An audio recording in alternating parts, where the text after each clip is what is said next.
write a song. Welcome back. Hello, I'm your host, Andy Cole, coming to you from Treaty 1 territory, Winnipeg, Manitoba, Canada. Are we packing the Halloween decorations away? Maybe you got them done already. It's funny, Christmas lasts so long, the run-up, and you're allowed all this grace period at the end where people understand if you don't take the lights and the decorations down. Halloween, people are not okay with stuff still being up. People are just like, you're the weird house in the neighborhood. The only acceptable thing, the reminder of Halloween is like, it's okay if you still have the candy around. I think we're still all coming down off the sugar high of the candy. I didn't have access to much candy this year. I'm living in an apartment, so kids don't come here. Somebody brought a box of candy into work. I just swiped all the Reese's peanut butter cups, and that was my move. That was the end of it. What is, I was thinking about this week, the biggest bummer you remember getting in your Halloween, like your trick-or-treat bag. Remember we had a neighbor, this nice older lady, and she would make candy apples, and I hated them so much. And it's not anything particular about the ones she made. I just hated candy apples. I hated the whole experience of trying to eat it. I remember one year I got this candy called Cherry Clan. It came in a little red box, and it had this extremely racist artwork of like cherries with little like Asian faces on them. And I remember finding that in my bag. I was like probably 10 or 11 and being equal parts uncomfortable with the artwork and with the notion that someone would find, buy, and hand out this really obscure candy that like what kid would want that? Just look at the box. Go Google Cherry Clan candy. I'm sure you'll be able to find a picture of the box. It is a shock. So we're going to move on away from Halloween, away from October. We're now into November and beginning the second half of this season. Our guest this week is journalist Jen Zoratti. She's a columnist for the Winnipeg Free Press. I was very excited to have her on. I like her perspective. I like a lot of her opinions and her angles. And I don't know many journalists. And then you talk to a journalist and you're like, oh, right, these people are just very good at measuring their words and telling a story and framing an experience. So this was a joy. I had to cut out probably 40 minutes of interview time just because we went on for quite a while. And it was all good. I had to make a judgment call at the end. Jen ran an excellent feminist blog for a while called Screaming in All Caps. She's now also the co-host of the Bury the Lead podcast, so you can go look that up. It's a nice digestible weekly show she does with the Free Press. And Jen is also married to a frequent collaborator of mine. That's how I know her initially. Her husband is Nick Friesen, who I've worked on many creative projects with. We have an animated band together called Olivia C. We did a cartoon called Calls from My Cat. More on that eventually. And I was also honored to perform the first song at Jen and Nick's wedding reception. They asked me to play guitar and sing Jesus, Etc. by Wilco. And it was an honor to do. It was a great experience. So I know Jen, I like Jen a lot, and it was fun to have a non-songwriter in here again. To have them step into the space, take on the challenge, and leave us with a song that speaks to the soul of anyone who is exasperated by online discourse, which we talk about a whole lot here. Enjoy this week's guest, Jen Zoratti.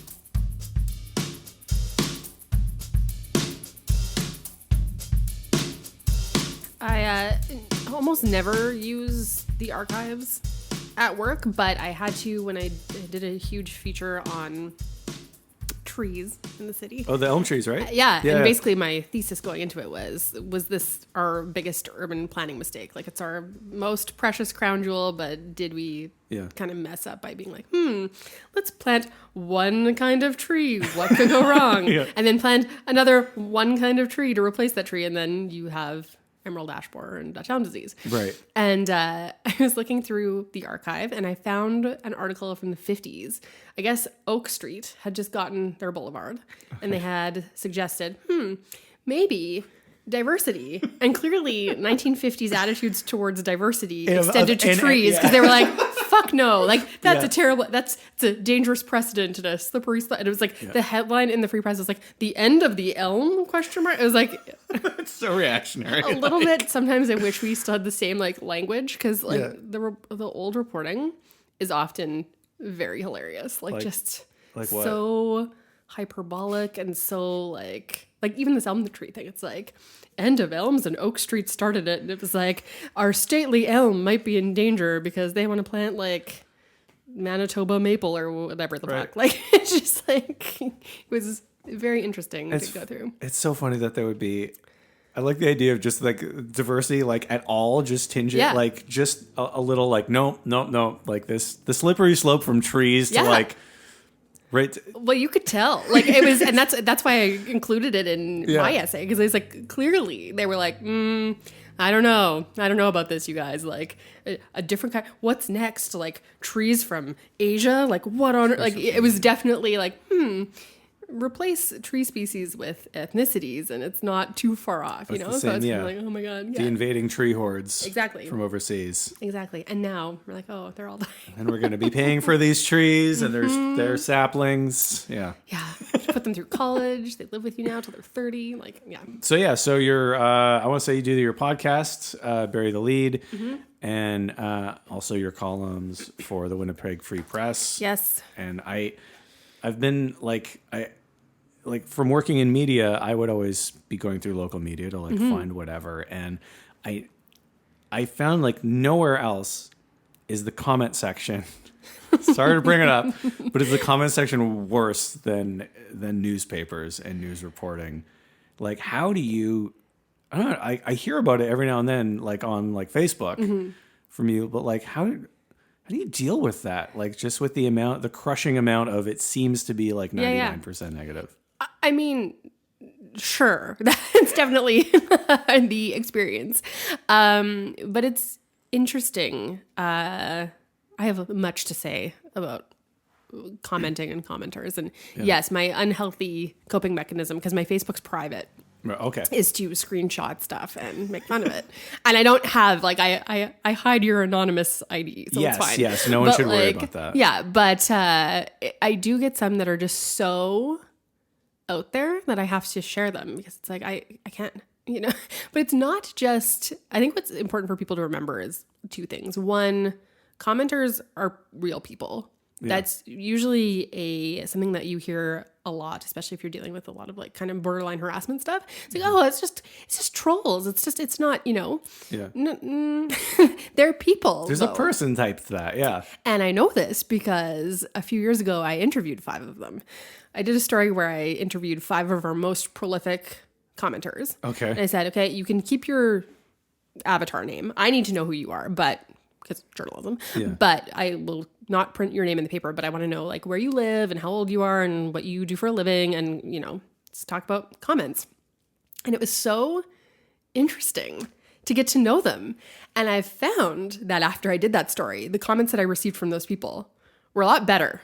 And they weren't necessarily positive all the time, but they were like criticism in a constructive way, it's or more civil. Right. Because we had kind of decided, I guess, oh, we're going to recognize each other's humanity. Yeah. So I think that's important to remember. But I also think it's important to remember that it's not just comments, right? Like it's also my email. That's not moderated by anybody. I mean, our moderators shield me probably from the worst of it. And I have to say, I don't get like what some people get. And I think that's in part because we have a paywall. So I think that kind of just, you have to be a subscriber to comment. So I think automatically you've kind of called a lot of trolls for trolling's sake. Yeah. But yeah, like I get emails, telephone calls. When I still reviewed concerts, you would not believe the number of people who picked up a telephone to yell at me about giving Keith Urban 3.5 stars, which I think is respectable. And like, we 5? Get it. You play guitar. Yeah. I got it. Stop wanking, which was basically my review. And some guy was like, yeah, or no, it was actually a woman and a man, but they were both picked up the phone to call me and be like, there's kind of music reviewer bingo Yeah. So you kind of get the same comments every time. The two most popular being, were you even at the same show? And I would have given this 6 stars out of 5, to which I always say, well, it's a good thing you weren't reviewing it then. Like, I'm glad you enjoyed it. Bye. You'd hear from your editor if that happened. Yeah, exactly. Yeah. So, there are a lot of interactions that way, but I think with respect to comments, the anonymous underneath the article comments, a lot of people don't read them. I read them all. Yeah. Because sometimes they're not terrible. So I wrote a column. I have a column within a column, we'll say. Jen Tries, where I try something new. Yeah. And I wrote one about trying to get my driver's license. Because, spoilers, still don't have it. It's but tough, though. I had to take the test more than once. And I've taken it one more time since then. And have not yet. So I think it was my 7th time. And I had taken it and failed. And it was like, okay, I'm going to write a column about this. It was like a super... Luckily, I developed a sense of humor by the time it was due, because I definitely didn't have one right after the test. Oh, no. And the comments, while some of them were like pretty rude, a lot of them were surprisingly supportive. And I go in and respond when I can. And I also find that improves the discourse as well, because I think sometimes what they think is like, you're not a person. They can talk to you however they want. Yeah. And then they're surprised when you respond. Like, I had a woman who emailed me once, concert review. Michael Bublé did not like what I had to say. It basically was like, he made some sort of joke about like, I don't know, groping someone in the dark. And I was basically just had like one line being like, I expect classier from you, Michael Bublé. Come on, man. And this woman emailed me and was like, yeah, she's like, who do you think you are to say that to him and blah, blah, blah. Anyway, whatever. I responded being like, again, my usual, like, I'm really glad you enjoyed the show. Like, I disagree, but thanks for reading. Yeah. And then months go by. And I wrote a column about school dress codes and how they're sexist normally. Yeah. And she wrote me back and she was like, you might remember me as the grumpy Michael Bublé lady. And already I was like, I love you. And she was like, actually, she's like, I've been reflecting on it more. And like, I actually agree with you. And I've started following your writing. And I often agree with what you have to say. And I just wanted to let you know that. And I was like, oh my God, is the floor beneath my feet cold? Because like, this never happens. Like, so it's not all bad. So just making that connection you're humanizing yourself for sure. And I have to ask about the trolls you talked to. I didn't see that article. Was one of them woofers? Yeah, I did talk to woofers. Yeah. I would read when I was in radio. I'd read through stories, and I would always scroll down. I had to stop doing this, but I would also read the comments, which is dumb because. You reading them makes sense because you wrote it and you kind of want to know how people are reacting. And sometimes, honestly, it is like, okay, you know what? Fair enough. I didn't consider that. Yeah. But. No, for me, it was, I just have this like sick, again, I'm better at it, but I had this sick need to like see what people were saying because I knew I would hate it. Mm-hmm. And this person, pressing on a bruise. For anyone who doesn't know, there's a person who, I don't know if they still do this or not, but they were always in the comments section on the Free Press and even on the Sun, I think. And they were woofers. Woofers. Oh yeah, alive and well. Yeah. Okay, yeah, and woofers would be this person whose avatar was a dog, and they would say usually short comments, and then they would end it with woof, and it drove me insane to read just to see it, to know it existed. I don't know why. Through that story, woofers with whom I do not always agree, and sometimes the woof at the end, while I get as like a thing, is sometimes wildly insensitive. Yeah. But I've I've been endeared to them through the process. And woofers, I learned, it's what they always called whatever dog they had. So even if the dog wasn't that dog's name, woofers that's just like too. the nickname that would emerge. Kind of like how my dog has 1,000 nicknames. Okay, like, yeah. You can always give your pets a bunch of names. Oh yeah, exactly. And it stops being their name. But, yeah. But or like there's things that happen that you don't. It'll be really benign. Sometimes I can anticipate. So if I'm writing about abortion, which I do, sure, I can kind of be like, okay, buckle up. I did a Q&A with Anderson Cooper. Oh yeah, this was just like in the past week. Mm-hmm. Cool. It's fine. Yeah. He was very like super interesting. Doesn't have any journalism training, which I didn't know. And I had a friend make him like a fake press pass that he took to like Myanmar and started covering war. I'm like, okay, like that's he just insinuated himself into journalism. Yeah, and that's how he's Anderson Cooper. Yeah. So great interview. Like that, didn't really think much of it. Published it. Got an email from a guy, basically upset that I didn't interview Sean Hannity, even though really it's very simple. Sean Hannity is not at the Centennial Concert Hall this weekend. Yeah. Anderson Cooper is. Don't know what to say. Since then, I have received 37 emails and counting from this man. What day did this story publish? On Friday. Today is Sunday. Today's Sunday. Yeah. Yeah. Sorry. So, 37 that are all just links that I guess he wants me to read. But he started like copying random people in the newsroom now too, and like annotating them. And it's like, I'm not going to read these, but links. I don't know how to. Links to what? Oh, like stories like Anderson Cooper is a tool of the CIA, ones like that. Oh, yeah. Or like just stuff that's like, liberal media won't cover this. Like, read this. And it's like, I'm never reading this. Like, but that's probably the biggest challenge is when to engage, how to engage, and how to do it respectfully. Because I don't really believe in being sort of rude or make fun of people just because, like, why sink to people's level, basically. So generally when I respond, which I try to most of the time, it's, I try to be pleasant. You want to be nice or I don't engage if I don't feel like it's useful. Yeah, just be civil. That's the thing. I find a lot of people complain, like a lot of the people who like complain the loudest about biased press. Yeah. The press, and you're not covering things the way I want to cover them. And it's like, because look at how you act. Listen to yourself. Like, would you want to hear news of any kind, even if you agreed with it, that was just screaming and just complaining that your side is not being covered? Well, and it's really interesting because it kind of happens on both sides. Because you'll often see people being like, oh, this is an issue that I care about. So it doesn't even matter if it's you sort of quote left-leaning or quote right-leaning. Mm. And why isn't the media covering this? Nobody's covering this. Usually we're on it. Like, usually people are, in fact, covering it. It's just that you haven't seen it because it's not on your Twitter feed or on your Facebook feed. So that is also very frustrating to me when people accuse us of not covering things. Yeah. Well, we probably have. Yeah, well, that's it. If you're, because there is, I think this is maybe on both sides.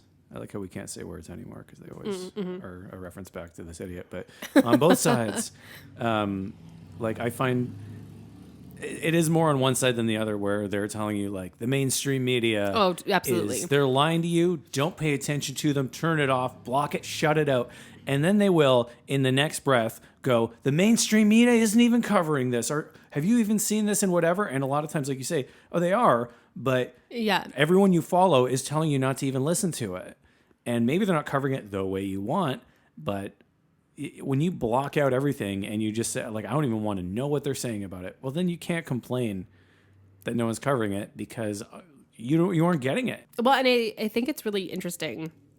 It's actually something I talked to Anderson Cooper about because I was like, how do you not have such crippling fatigue? Yeah. And he was pointing out that it doesn't really do anybody any good to take themselves out of the conversation or to even stop monitoring the conversation. Right. And that actually is kind of, to circle back, why I kind of keep tabs on the comments, because I would rather know what they're saying than have no idea. I would swear to you that my column is court mandated for people. It's like, you don't have to read it. Like, no, who is, you know that you don't actually have to click through or comment or read. Yeah. Like, you're a fan at that point. It might be like their the version of hate watching for journalism, where they're just like, I can't take it. But it's like, thanks for the clicks. Like, honey, you're a fan. Like, if you're reading everything I write just to be like, this is dumb. Like, sorry. Is there anything that you in your life say maybe you hate watch or hate follow or hate read that you are fired up about? I think people who, and this is actually a genre of memoir I enjoy, but it's not a hate watch thing. It's like oh my God, any person who like has completely detonated their life somehow. Like Kat Marnell is a good example. She was like the drug-addled beauty writer for like a bunch of different publications. Her memoir is excellent. It's called How to Murder Your Life, and I would recommend reading it. Just like self-destruct. But you read it and you're like, oh my God. Like, it's just how did like, you pull that off? Yeah. And how are you so like charming and hilarious about it? So yeah, I think that's but it's not even like a hate watch. It's more like a fascination because I'm so like, I like rules and bedtime, like, so I think it's just so far to my reality that Yeah. There's kind of like a weird attraction to that. Yeah. Although I'm very wary of sort of the first person industrial complex that has emerged online, particularly through blogging and like women writing really confessional first person essays that get a lot of traffic. Right. But like, what's like an example of something like that? I'm not sure I'm totally familiar with that idea. So, is it like just, yeah, like kind of like the whole, so there was a website called XO Jane, which was kind of like an offshoot of Sassy. Okay. It's actually a website that Kat Marnell wrote for. Oh. And yeah, it would just be like, they had a whole column called It Happened to Me. And it was just like the most horrifying thing you can think. So like, whether it was like abuse or assault, or sometimes they were like funny, but like not really. Yeah. And it's like, this is on the internet forever. Like I appreciate vulnerability and I appreciate honesty. And those are two qualities I try to bring to my own writing. But it's also like, oh my God, like this was just like put on the internet. You were probably paid $50 for it. Yeah. People are flaming you like on social media. Yeah. And like, for what? You know, like it just, that kind of makes me go, I don't know about that. It's tough to, it's weird when you imagine like, I'm going to open my career with that. Yeah. I'm going to open up as the whatever person that this crazy thing happened to. And then, yeah, you get that immediate bump right away. Totally. But then it's kind of like, well, it's tough because then where do you go? As opposed to like when it happens in reverse and someone's famous for something. Yeah. Whatever. And then you learn about their past. Yeah. Whereas you're opening with the dirt almost. And then. Yeah. It's too. I wonder where you go from that. I think it's hard to go. And it's same thing too when you have people who write memoirs when they're super young. And like, I don't mean this to be ageist because I think there's value in telling those stories. But sometimes like when I read a memoir where I know the writer's like 25, I'm like, oh dear, you need to. Like Lena Dunham's book was like just a little more life needs to maybe happen to you. Yeah, I remember I borrowed Lena Dunham's book when that came out a few years back from my sister. She gave it to me, and it was like a pamphlet and a half. It was very brief. And like I enjoyed it, but at the same time, I was like, I don't know. I would like to see this in like 10 years after some stuff has happened. Yeah, but that's probably a function of, again, like right now, things are very like so disposable right now. Fame is and I know this is like a lame thing to say, but like fame is so disposable right now. Like Lena Dunham's people were probably like, get on this, because who knows? Because honestly, if she had waited 3 more years, people don't talk about her the way they talked about her. Yeah. Even 3 years ago. Well, so they're like, jump on it, get it out. I think it's because at some point in time, we started calling everything content. So whether we were talking about writing or books or TV shows or, anything that, used to be a word I prefer, which is art, has become content.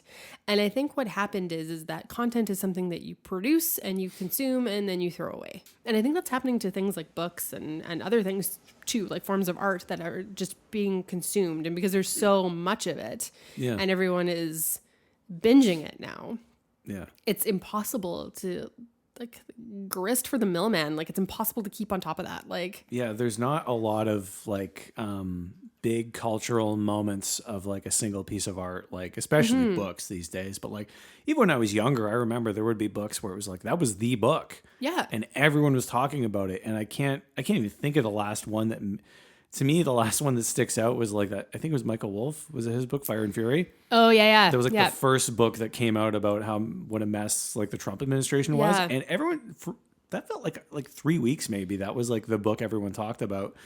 But that's the last one. But I remember like when I was a kid, like it wasn't even that long ago, like when everyone was reading Harry Potter. Yeah, exactly. And everyone talked about it. And now it's so fragmented now. And I agree. We're not having like a common conversation about art. No. And so it becomes content maybe.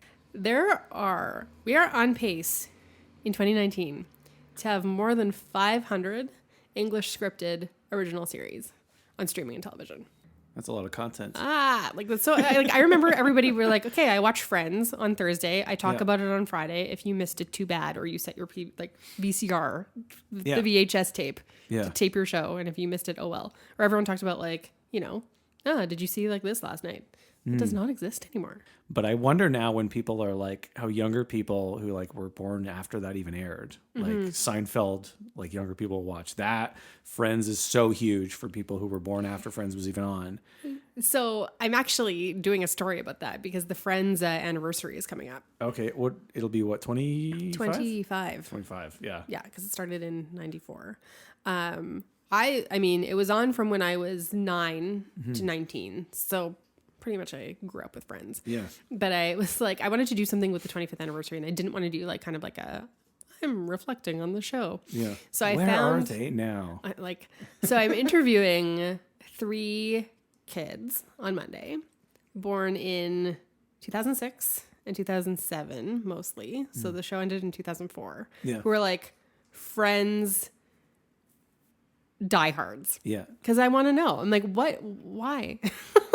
Not that, What because I about enjoyed it? it when Yeah. I was on, but Yeah. and I rewatched it since. But for me, rewatching it, it's like oh my God, let's escape to a time where Yeah. there was no cell phones and Yeah. people weren't so plugged in. I'm very curious what a younger audience gets out of that show, because there are certainly parts that do not hold up. But like, yeah, there were a lot of storylines. Even you watch like old Seinfeld was the show I would watch a lot, where like a lot of stories, like then depended on like just not being able to get a hold of people. Absolutely. Yeah. And like, how do kids, I guess maybe the same way we can watch like a movie from the 40s or something or 50s and like understand, you're like, oh yeah, things were different. You had to, cars broke down a lot more. Okay. I believe that's like old movies. If you watch, cars are always breaking down. Yeah, old absolutely. movies and TV shows. And I'm like, my car hasn't broken down in years. So I guess, yeah, maybe in that way, like we can make those allowances for when we watch old things. We still understand it. But I can't imagine being a kid and like conceiving of a world where you couldn't just get a hold of everybody. Yeah. Well, and I think the difference for us too, I mean, with the car example, sure. Yeah. That it was a different thing, but there were cars. Yeah. Yeah, that's true. There were not cell phones. Yeah. So I think that because it's just something that actually literally didn't exist is what makes it a little bit crazier when you actually watch back and you're like, oh my, like I read No this one is not pulled a phone out Oh, to I know. look at it or to make a call. like, Yeah. wow, you could be unavailable. The Like, closest thing was Zach Morris, but as far as I remember, he was the only one who ever had a phone like that. yeah, no, nobody else did. And like, yeah. He was But calling people with regular phones. He certainly- wasn't calling other cell phone people. certainly Seinfeld was like that was a main through line of that show. Oh my was God, just, like, that not show- being able to get a hold of someone. Yeah. Or that like was the answering a lot of theme the answering show. machine based humor. That's true. Yeah. like a I don't lot even- of answering machine based humor. Yeah, and a lot of like things. There were also a lot of jokes in that time of like based around other people being able to hear your answering machine messages. Like no one hears your voicemail anymore unless you have speakerphone on, which is weird. Oh, I know. Like, but back then, like a big thing was like someone calls and you hear the voicemail being recorded. Oh no, you weren't supposed to hear this. Or like the 90s trope. There were like, I feel like every show had this storyline, which was like you had to break into someone's apartment to steal the answering machine tape before they could hear it. Like definitely everybody has done that episode. Yeah, the answering machine switcheroo kind of thing. Absolutely. Like the technology that we're fearful of at the time. You know? How can it go wrong? Yeah, and now it's all like text-based stuff. So lots of shows dealing with text messaging and all that. I feel like I'm out of the loop on much what new this time. technology, and we just have like the futurist like dystopian like Black Mirror kind of shows like that where it's like here's just how everything's going to go terrible. It's all bad. Which I don't know. Is it all bad? I don't think. we'll see. I mean, I'm so like people complain about cell phones and like whatever. I'm like, your life would be miserable if you didn't have like if we didn't have. I remember like, what was it? Like I was GPSing somewhere like recently, and I was remembering I had this memory come back where, I had to drive to Toronto to pick up a friend at like a mall, and I didn't know where the mall was, and I was coming from like Niagara where I was living. So it was like a bit of a drive, and I printed out the directions on MapQuest. Yeah. Oh, totally printing out the old MapQuest. Yeah, and I had the paper in the seat next to me with like something weighing it down so it didn't blow away. And I had the MapQuest address, and here's what happened is the MapQuest address was wrong. It was the wrong, I had just looked up the wrong thing. And so I get to where I think it is, and it's obviously not that. And I'm losing it because I'm like, I don't know how to get to where I need to go now. Like I'd have to, and like that's miserable. Like I'm so happy now. I have a phone. I can find where I got. Like I was like entertaining the craziest ideas. I'm like, I'll find an internet cafe, and I'll go on MapQuest there, and I'll print it out. And it was gonna like, you know what I mean? I'd have to pay like $10 for all this stuff to happen to like use a computer and print it out and whatever. So now like, Yeah, I'm not as afraid of technology. I think about advancing. that all the time with my job. Oh, I imagine, yeah. Like, especially reviewing concerts. So, which I don't do too much of anymore, but They still pull you back in sometimes, yeah. Sometimes I come out of retirement. Sometimes busy. And before, you would have to, go, if you were not familiar with the artist, you'd have to go to like HMV, copy down all the song titles from their catalog if they had it, and then hope that the name of the song was somehow in the chorus, because otherwise, like, that's how you, that's what you had to do. And then you'd have to dictate your review to the desk so that it could be put in the paper. Like you just have to call them up and tell them. Now I can email it. Now, like if I need to look up a song, I can do that no problem. Like I have Wi-Fi and the press box. It's super easy. Like, I couldn't imagine doing it in the 90s, like being like, oh my God. But in that same way, how much more are you expected to do now? Like, because I can imagine, like I worked in radio and to me, it felt like they demanded a lot of us doing stuff extra. So before, the paper was what you worried about. So you had to worry about the print deadlines.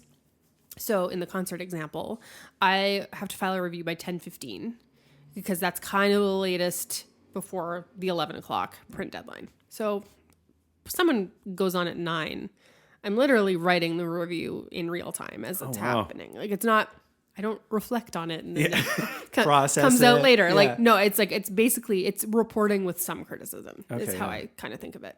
Now we can kind of, I think we focus on web more, like, so the website and kind of feeding that and making sure that that's populated with news stories and that kind of thing before we think of, there's no meeting anymore to be like, okay, what's going to be on A1?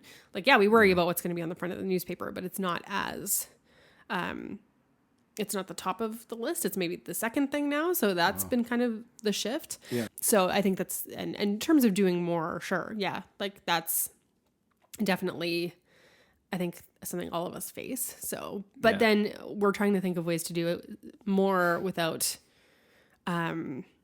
doing the same, I guess. So that's where the podcast comes in and other things that you can kind of do on content. Top of content, exactly. Different forms of content. Yeah. Here's a story. Okay. So I was, I think, still working at Uptown. The Free Press asked me to review Lauryn Hill. Ooh. And it was my first concert review. It's like being called up to the NHL. Yeah. That's so you're huge. like, oh my God. But I know about Lauryn Hill, and what I know about Lauryn Hill is that she does not go on. Yeah, I was going to ask, I'm like, how late was she? With any respect to anybody's press time. So I said, I'm like, I don't think you're going to have this for print.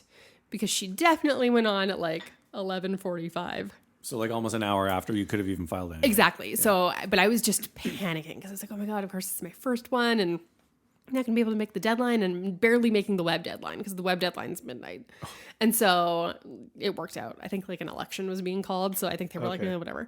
But there are times where you're like, oh my God, or like someone's just really late. So if someone goes on at 9:30, you can pre-write some stuff, but not a ton. So it is a bit of like, oh my gosh, I have to write like 700 words in half an hour. Yeah.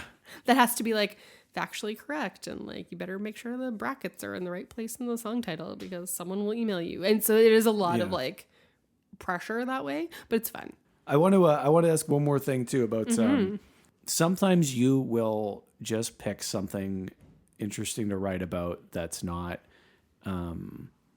that's just like marginalia almost. And the one that I think of this a lot, basically anytime I'm in an elevator, is when you wrote this story about elevator inspector Cheryl Lashek. Correct. Yes, if anyone in Winnipeg is in an elevator, is her name still on stuff? Is she still there? Okay. You will, if you get in, the chances are good that you're going to see the inspector thing with a signature. It's the signature font from like Microsoft. Yeah, like paintbrush. Yeah, but the name is Cheryl Lashek at the bottom, inspected. And like my old building I used to live in, everybody.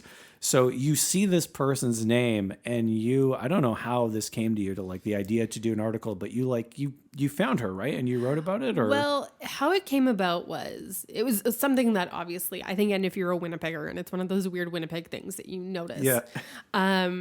Nick, my husband, was like, oh my God, I think I found a way for you to write about Cheryl Leshek. Oh, and I was Leshek, I was saying it wrong. or it could be. I don't know. I always say Leshek, but it could be Leshek. I don't know. Cheryl. Good old Cheryl. Somebody had created a fan Instagram for her signature. And so I tracked down her name is Daphne. Super hilarious 23-year-old girl. Like, was just like started a fan account for, and would post hilarious 23-year-old. She's not a girl, she's a woman, but like, you know, when you're in your 20s, and it's like, it'd be like Cheryl's portal with like the prayer hands emoji, like just hilarious. And like cheersing Cheryl with her elevator wine. And like, I was like, okay, you're very funny. So I did an interview with her. And then I was like, I wonder if Cheryl knows about this. Yeah. So I went through the proper channels. Like I got in touch with like the contact of the province, and they're like, well, I'm like, I don't know if she'll talk to you or not, but I was like, Cheryl's very private. She doesn't like to mix her. She doesn't. Yeah. So I just called her at work one day because I was getting nowhere with doing the proper way. So I just found her phone number. I was like, hi. And she was like, basically, she couldn't really give me anything on the record because she didn't want, she takes her job very seriously because it's elevator safety, and she didn't want to seem like she was making fun of it. But she was like, I'm like, do you know about that? She's like, I'm aware of it. It's like very coy. She's like, got just, her, yeah, super. Only sounded a little bit annoyed with me. Like it was, so I was able to get kind of like, you know, she knows about it. So it was actually about the fan account, and then kind of talking about it as like a thing culturally. Yeah. It's nice that something that you can, in this age of maybe content, and like we were talking about with like the way people aren't focusing on like one large thing as much anymore, when you can find something like that that's so innocuous, but so many people are like, I still see that. Absolutely. Like, I see, you know, no matter what, like everybody gets in elevators. Yeah. And everybody looks at that thing for some reason, and you just see that name, and I never thought about it, but then you find a way to bring it to people, and it's like, okay, we're all together. Yeah. You can bring people together. You can. Do you think it's time to write a song? I think it's time to write a song. Okay. Let's do this. What do you feel passionate about? So I don't know. There's something I said that you're like, a song. I share a fascination with awful commenters. Do you have thoughts about people who comment on things?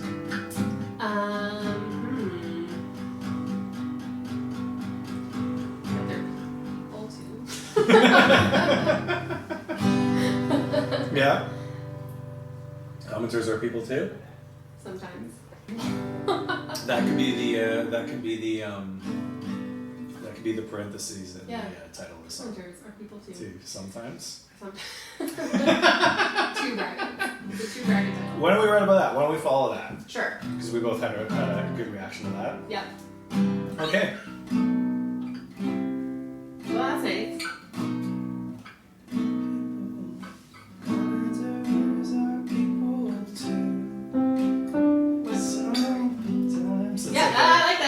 Let's take a B7th. Yeah. B7th, C, and G. It's real simple. Well, do we want to talk about like from the perspective of the commenter? Or are we talking about the commenter? Oh, that's true. What if we? Does it change? This is what I'm thinking. What if it's you? You're doing verse 1. Okay. And it's you, just like, my God. Yeah. Like another day of this. Yeah. Right. And then the second verse, I can be the part of the commenter. Yeah. And sort of my rebuttal, right? Like, yeah. Well, this is my point that I need to make. And then with the second time we hit that chorus, it can be a nice little I'll do a harmony over it or something, right? And then we come together at the end. Okay, so there we go. There we go. What if it's more like, what if we come up with some funny screen names and just say like, oh, or just like your screen name's not that clever. Woofers, like, not woofers, but something like, Mr. Woofers, has some thoughts. You know what I mean? Like, so Mr. Woofers has some thoughts. And then like, dirty uncle 69 doesn't like what he read, like something like that. We just name off some like. Yeah. Okay. Or SJW Slayer is probably one. SJW, yeah. Yeah. Barky Dog has some thoughts. SJW Slayer. Is it Barky Dog 76? Barky Dog 76 has some thoughts. That's much more comfortable.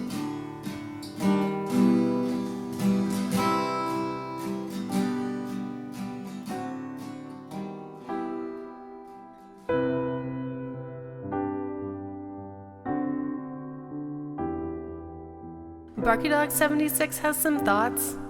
He wonders, did I get paid to write this? SJW Slayer says this reads like a high school girl's blog. But holy shit, I'm a real person. I read everything you say. But what does it say about you that you spend your time this way? Maybe your life is not what you planned. You want lots of likes, but it's out of your hands. You make lots of noise, but no one hears you. But commenters are people too, sometimes.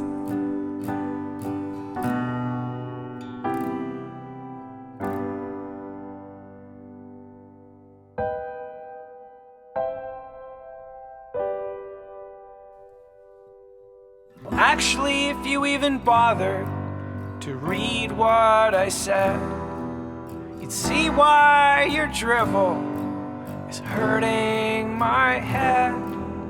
The MSMSJW snowflakes are all just fake news, and that's why I'm writing to you.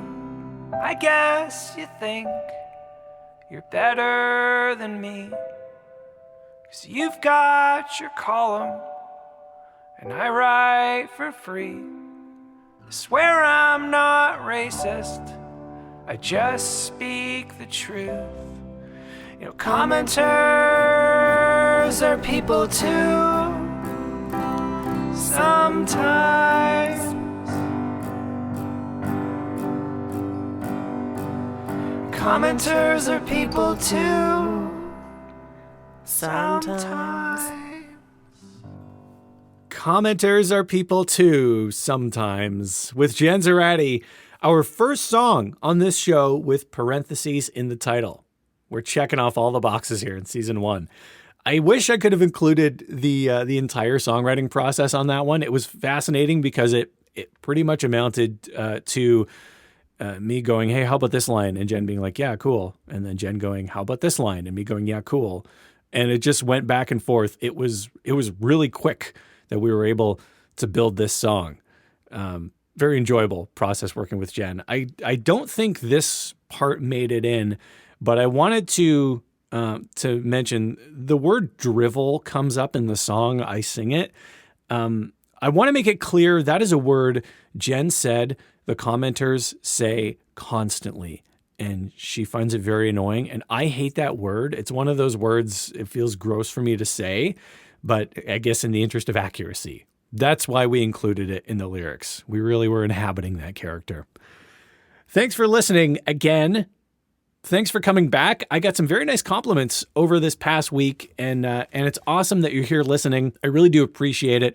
I appreciate the shares on social media. It helps to grow the show. I don't want this to be secret. I would love to get it out there, and I have some big plans for subsequent seasons of the show. Some stuff next season I want to do that would be cool to get out there.